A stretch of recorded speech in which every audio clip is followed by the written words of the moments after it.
Stay in contact. Now run!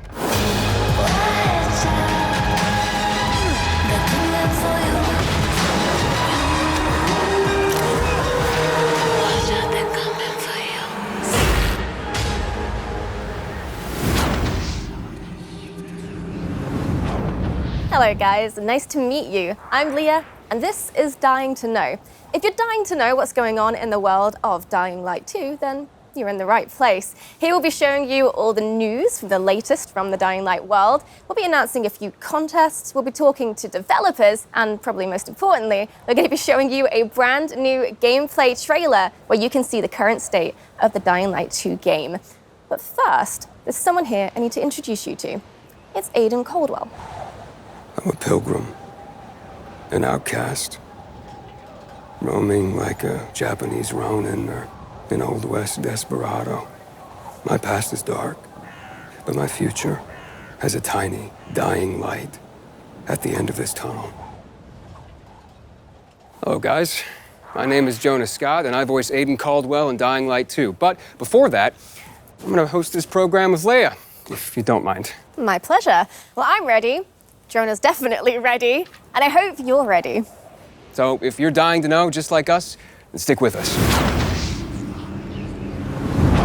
The story told in Dying Light 2 occurs 20 years after the events of the first game. And if you're wondering what happened in those intervening 20 years, well, there's no better person to ask than the Dying Light 2 world director, Thomas Gabau, with who I'll be talking in just a moment. And after that, I'll be speaking with Piotr Jamenek, the narrative director of the game, about the characters that appear in Dying Light 2.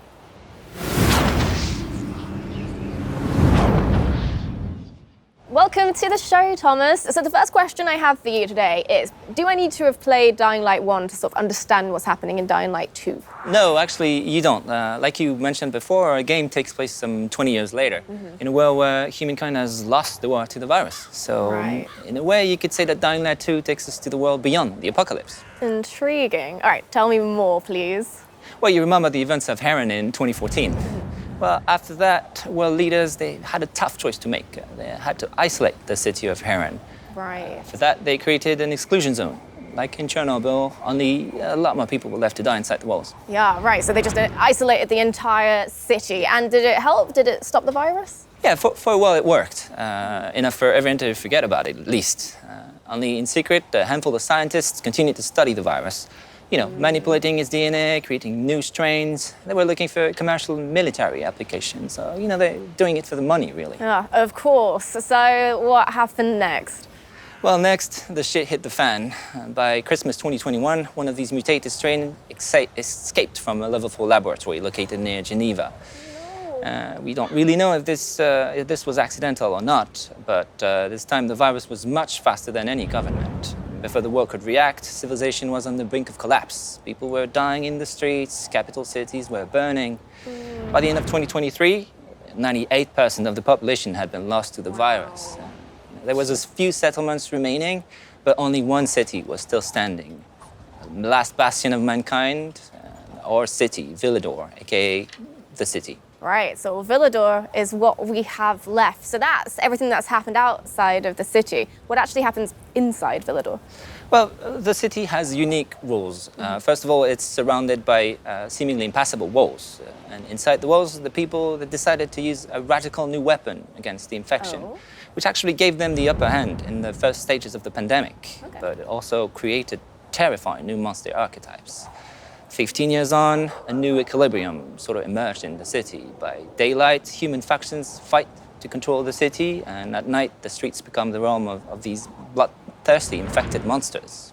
Great. Well, that is extremely interesting. Thank you very much, Thomas. And we'll be hearing more about the vibrant and fantastic city soon, I hope. But first, I think we need to hear a little bit more about the characters. Our second guest is a man of two industries, cinema and gaming. In a previous life, he wrote the hit HBO series Vataha? Vataha, yeah. And then he moved on to Techland to become a narrative director. Piotr Jamenek. Hi, guys. Thank you. So we have plenty of time to talk about the rest of the characters in Dying Light 2. There are tons of them. But today I think we want to focus on Aiden Caldwell, the protagonist. You want to talk more about him? Or? Yeah, sure. So Aiden, he's the member of Outcasts, you know, the group of people traveling through this dangerous world of Dying Light 2 called pilgrims, because he's looking for his relative, the person whom he lost many, many years ago, and that person is his only memory from the past, and the only answer to whom Aiden really is. Aiden is a really rich, deep character, very much cooler than I am. Oh, no, come on. I mean, he can run across buildings, jump from rooftop to rooftop, use all kinds of weapons. Yeah, well, you know, he didn't have much choice. This world is full of infected, bloodthirsty creatures, so he didn't have much choice, right? The weak die, the strong survive, and Aiden, he just has to be strong. But why did he come like that? Why him? That's the main question of the game, and the player will have opportunity also to decide how Aiden will evolve. Will he help the weak? Will it distract him from his main goal? Or maybe he will just strive to the end of his search as soon as possible. I can't imagine trying to survive or live in a city like that as a lone wolf by yourself without any kind of support. Well, he's not gonna be alone, you know. He will meet many people. But again, depending on the player choices, some of them will become his allies, but some of them will become his enemies. One of the group he will encounter are the Night Runners, the former special force officers who were sick of the army's cynicism and lack of concern for common people. But they were brave enough to help the people during the night. And the night, as you know, is pretty horrifying in the game. Yeah, so Aiden joins them, joins the Night Runners? Oh, that's the question, my friend. The player will have to answer too. I won't spoil the pleasure of discovering Aiden's actions and true motivations, but what I can share with you is the fact that we really put big effort to make this character and many others complex and multidimensional. But there is so much more to be discovered during the game. Oh, that's fascinating. Can't wait to learn more. Thank you so much, Piet. Thank you. Thank you. So before we watch the gameplay trailer of Dying Light 2 for the first time, we need to talk about something which is basically at the center of the Dying Light universe, which is The community. Over the past few years, Dying Light has amassed over 23 million players and a 95% positive review rating on Steam. which in Steam Talk is overwhelmingly positive, so bravo. Yeah, we'd like to take a few seconds and thank you guys. Thank you all for being on this journey with us. Thank you for sharing your love with others of Dying Light. And thank you for these great moments spent together. Dying Light 1 has some amazingly creative fans, which is fantastic, pardon the pun, because we're going to be starting a brand new contest which will combine your love of Dying Light with that same creativity. With the release date of Dying Light 2 drawing ever closer, we'd like to extend our hand and invite you to make the community a little bit bigger. If you find yourself skilled in the ways of visual arts, writing, or costumes and cosplay, please join the Dying Light universe. So check out dyinglightgame.com/contest, and if you win, there's a fantastic monetary prize on the line. But also, there's some other great rewards you could be in with a chance with winning as well. Like Platinum Edition of Dying Light. Look at this. This is the finest edition of Dying Light ever made. This is the Platinum Edition of Dying Light. This has every bit of content ever released for Dying Light in one place. It's massive. I mean, look at it. For those of you who haven't experienced Dying Light yet, we are introducing Dying Light 1 Platinum Edition. It's the biggest and most complete edition to have ever existed. And we're offering it to you now at an historically low price. All the content, lowest price. There's literally no better time to buy than now, and you can get it on Steam, Xbox, and PlayStation. Get your Platinum Edition of Dying Light now. This is the best offer, like, ever. I guess we don't have time to go over everything that's in the Platinum Edition, but it is everything. This is how it looks.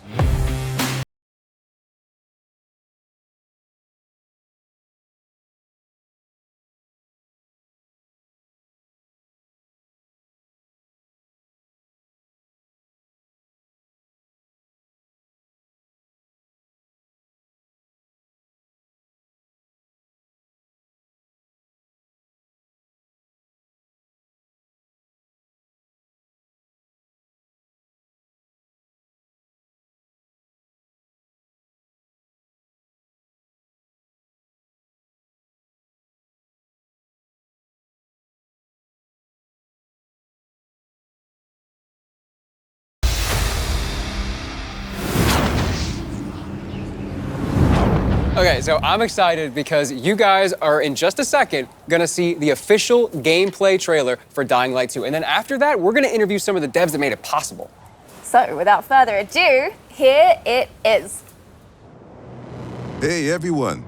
We've been quiet for some time, since, like the rest of the world, we had some unforeseen hurdles to clear. But the wait is over. Let's dive into the open world of Dying Light 2.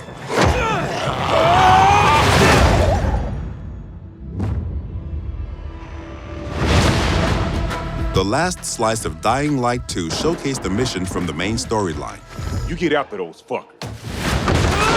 You saw how your decisions influenced the narrative and notably changed the environment.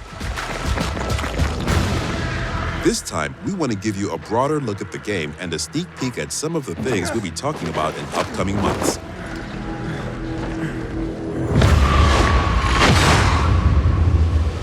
In Dying Light 2, you become Aiden Caldwell, an outsider trying to unravel a tangled mystery from his past. Its trail leads him to the city, probably the last bastion of mankind in the world. Shit!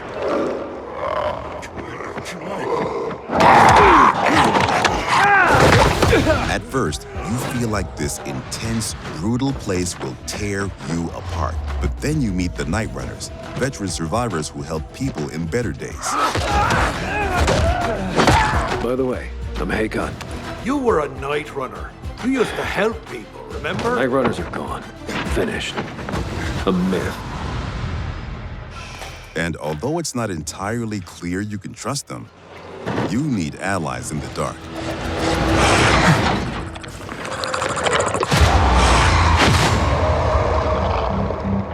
And these are the modern Dark Ages.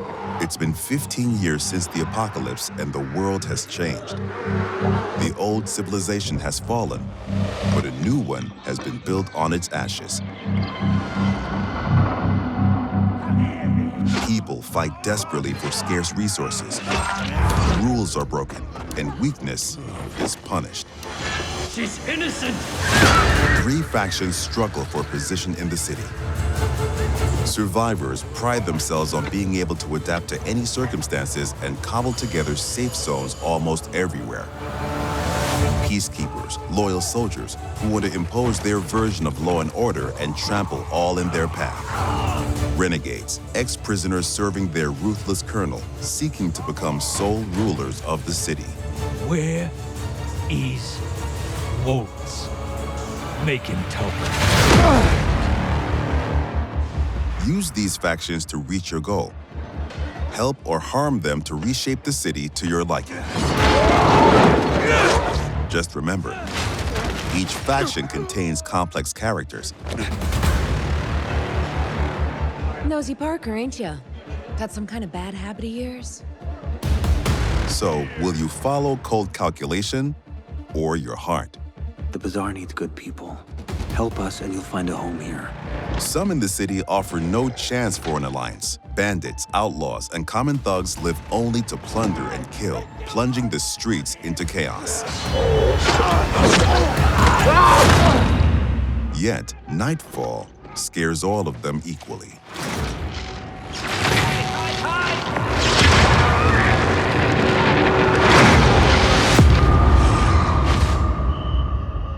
Darkness changes the rules of the world. As the light fails, monsters crawl out of hiding to prey on the poor souls caught outside the safety of UV rays. Hordes of infected pour into the streets like decaying lava. The deadly spawn of 15 years of mutation and evolution.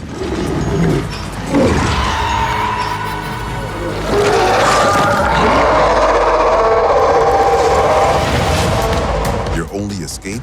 Exploit the city's verticality and flee to the roofs. Though even there, you are never safe from swift and deadly virals.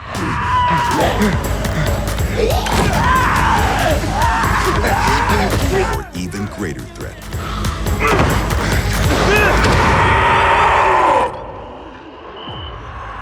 Yet night brings opportunity as well. Nests rife with infected during the day now lie empty. To explore them, you must tread carefully. But those brave enough to face the terrors of the night can loot a jackpot.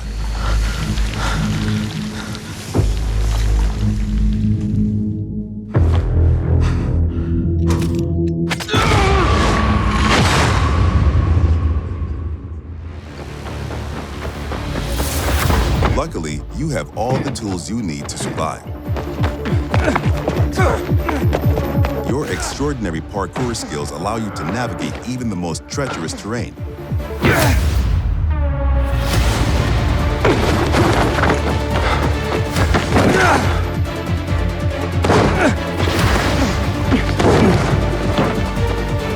On the roofs, you can count on your parkour acrobatics to save your life. But often, you'll have to face your enemies head-on. And then you have to be smart, resourceful, and determined. We've worked hard on the essence of our combat, making sure swinging a big, meaty weapon is fun, satisfying, and well executed. But even the most brutal fights can be tactical as well. You have multiple ways to hone your skills toward the gameplay style that suits you best.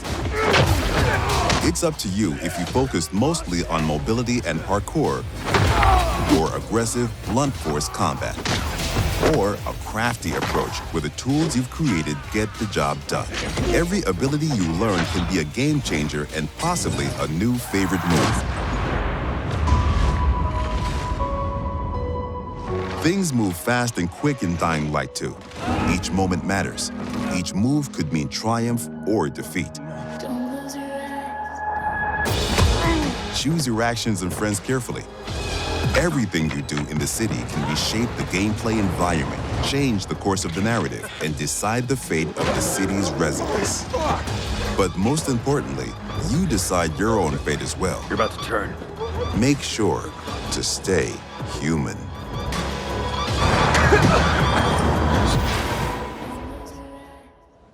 An extensive post-apocalyptic world. And I really like that divisiveness, you know, the life on the roof and then death on the streets. Yeah, like the intensity of the day and the night cycle together. Yeah, it's almost like Dying Light 2 is two different games put together into one. Yeah, like despite all the brutality going on the ground floor, there's something about like the rooftops and the plants. It's cozy. Yeah, I kind of want to be there. But it does feel like every decision is vital. Like your choices actually do have some consequences. Choices and consequences are incredibly vital to Dying Light 2's gameplay. And we're going to interview some devs and talk about some other very vital gameplay mechanics. Our next guest is Adrian Pizza-Shizewski. Hi. Hi. Welcome. And that gameplay looked awesome. I know we can't wait to get our hands on it, but congrats. Thank you. For sure. It looks like you guys have a very unique world and a very unique game. Where y'all get your inspiration from? Oh, that was a research. We did a deep dive into the history of our world, and we found repetitive patterns. We found that people use the same behaviors in the past after the fall of civilization or after the fall of the nation that's supposed to be a backbone of our world. So our approach was super simple. We just copycat those behaviors and attitudes and show you how our world would look like after the fall. However, it's kind of obvious that the main reason that civilization fall is virus pandemic or eventually the economical collapse. Yeah, that's basically obvious thing. But it's even darker if you connect those things with the research we did at the beginning of the production. So people will question everything. They're gonna blame everything and everyone that's supposed to guide us in our lives every day. So they're gonna blame governments, they're gonna blame law, they're gonna blame science, or even religion. Some people might ask themselves that, where was God when it happened to us, basically, you know? So I feel that all of those things together creates the sensation that it's a giant step backward for our civilization. So Dying Light 2 has a subtitle, Stay Human. What does that mean? Well, it's super hard to remember those values that makes us human, so like compassion or support. So The entire fall, those dark times we have, is a big test for everyone. And I think it's even harder test because to stay human, people would sacrifice what's the most important for them, or sometimes risk their lives. Wow, so that's like really intense. And there's like the obvious like double meaning to it, which is what I was thinking. Stay human, don't become a zombie. Yeah, but one disclaimer, those are not zombies, you know? Those are infected people that turn to be a monster. They're just crossing a line, you know, and they're turning to be a monster, you know? Because in Dying Light 2, we all infected. Yeah, we all wearing this biomarker, you know, Aiden, you're wearing this, I'm wearing this. That's a watch, actually, but you know that, you know, so that's the thing. So the challenge is to not cross this line at all costs. So that's the biggest challenge of staying human in this meaning. I see, yeah, not zombies. Not zombies. Not zombies. At all. People have crossed the line. Right, well, fascinating. Thank you so much, Adrian. We're definitely going to be hearing from you again soon. Yeah, thank you so much. We have with us Katarzyna Tarnacka, the environmental art director. Hi. And we have game designer Michał Duzak. Hello. So, choices and consequences. The player has to make a choice, and they have to experience or endure the consequences. What does that mean? Basically, the whole system of choice and consequences is really, really complex. I would say the best way to describe it is that player is making the decisions based on 3 layers. First one are the choices that you do during the main story missions. And those big changes actually can change the whole game or even how the story ends. The second layer are choices that you do while the quests. And those choices can actually influence the mission itself. And the last one, the last layer, is so-called city alignment system. And I, as an open world game designer, would like to focus on. Please do, go on. All right, so water and electricity are basically a key to survive in every world. By restoring it, player can not only unlock the water or electricity in the area, but he can also, based on his decision, assign it to one of the factions, which will influence how the district looks like or who's going to live inside of it. But it also, what is pretty more important for a player, unlock new tools for him, like unique tools for each factions, like car traps, zip lines, or a trampoline, that player can use in exploration to deal with bandits or infected, or simply to move faster through the city. So basically, based on your choices, you shape the game environment, which gives you a different experience every time you start a new game. And what is worth mentioning here that Dying Light 2 is playable up to 4 co-op players. So you can host the game or join other players and see how their choices came up differently to your own. Right. Interesting. There's one thing I'm really curious about, though. Night versus day. How does the gameplay differ from the night and the day? Well, the short answer is that day is for humans and night is for the monsters. But to describe it a little bit better, I would say that during the day, humans, factions, bandits, or survivors scavenging the city and searching for some scraps or someone who might have them. And this is the best time for a player to explore the city, meet its citizens, learn their stories, day-to-day agenda, or even simply help them in a quest or open world activities to survive those dark ages. Yeah, and that sounds quite pleasant, but I'm guessing night changes everything. Exactly, exactly. During the night, all the infected get out of the buildings. And compared to the Dying Light 1, the night is going to be even more intense this time. Intense in terms of the amount of enemies, their new types, and new, more aggressive behaviors. And what is important, this time night can mean also opportunity. An opportunity for the players who are courage and skilled enough to use the fact that all the infected are outside and buildings are accessible to explore them and search for the most valuable loot in the game. Katarzyna, you're responsible for the post-apocalyptic look of the city. Can you tell us a little bit how about the city became to look that way? Yes. I guess the important thing to realize is in 2025, a decision was made to use a chemical attack to stop the spread of the Haran virus. And the result is a tight ring of chemically active areas around the city. Some of the chemicals have gotten into the groundwater and spread under the surface, killing every living plant and every living thing in its reach. What it means for the city is that the street levels are virtually dead. The soil is unable to sustain any life, any plant. And the street level is a domain of the monsters, just decaying in every aspect. Wow. So it sounds like there's just no healthy organic life down there at all. Not really. The survival on the street level is pretty tough. So the common people are just visitors there. But the life prevailed. It moved up to the rooftops.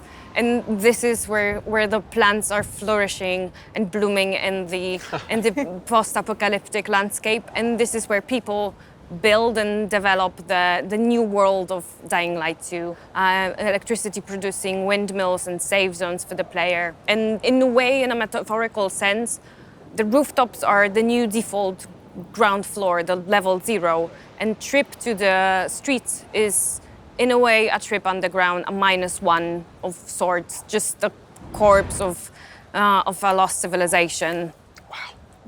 Yeah, to say the least. I can't imagine being a citizen living in that city, let alone being a player, and how challenging that's going to be. Yeah, and hold that thought. Thank you very much for joining us today, but it's now time to introduce our next guests.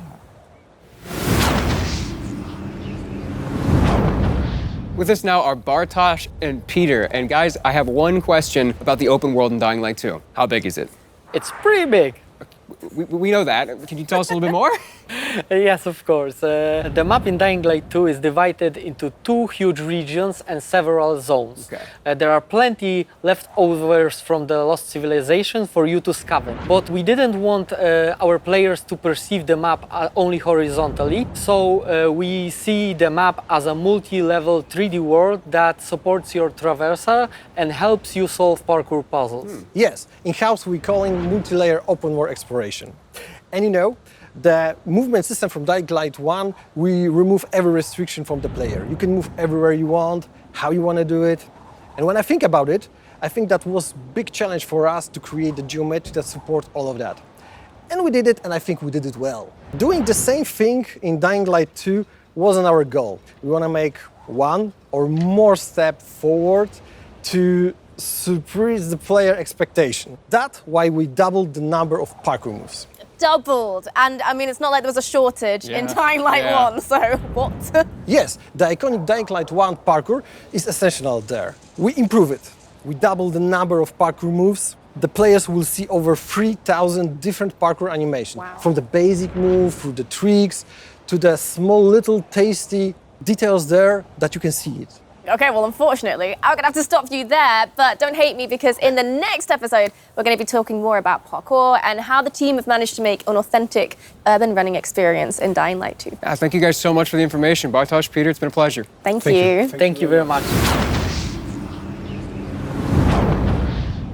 Okay, so the last and arguably the most important question I'm sure you have is, when is the release date? Yeah, that is a very, very, very, very important question. And luckily, we have the answer. And that answer is the 7th of December. Waited years to say that out loud.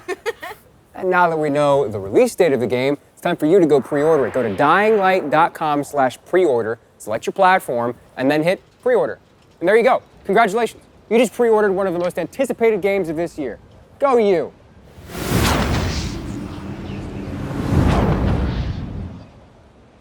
Oh, wow. I want one. Well, I've got good news for you then, because this official figurine is part of the collector's edition of Dying Light 2, and you can get one for yourself if you want. We'll leave like a proper unboxing of the whole set to the professionals, but we do have it all in front of us right now, so it'd be rude not to take a look. You get, in the collector's edition, a concept art book full of stunning artwork from the game. You get this steel book, which will have your game inside it, of course. And you get this interesting little sort of UV flashlight, so yeah. Cool. It looks like there's all sorts of vanity elements in here too, like some legendary skin packs, as well as all sorts of digital elements. For more information on these digital elements, please visit the pre-order website. I want this, and I want Dying Light 2. Kind of thought you'd say that. Well, if you're feeling the same way, then I've got good news, because you can pre-order the collector's edition. However, it is very, very limited, so you'll have to be very quick. Rest assured, there will be plenty of the standard edition for your standard gamer, but if you're into special editions, there is a deluxe edition of Dying Light 2 with a steel book, a legendary pack, and a digital soundtrack, and much, much more. So to summarize, that's 3 different editions that you can buy depending on what you're after.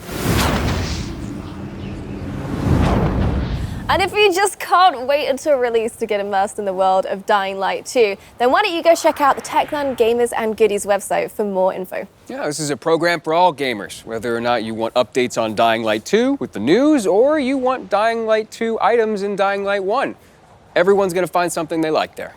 Yep, and this is just an initial offering as well. Check back later for even more details, more information, and we'll be going through it in future episodes as well. That's it. Don't forget to pre-order the game and take part in our contests. The details are on the game's website. And here's a sneak peek at the topic of the next episode. Thank you for watching, and stay safe out there. Bye. See ya.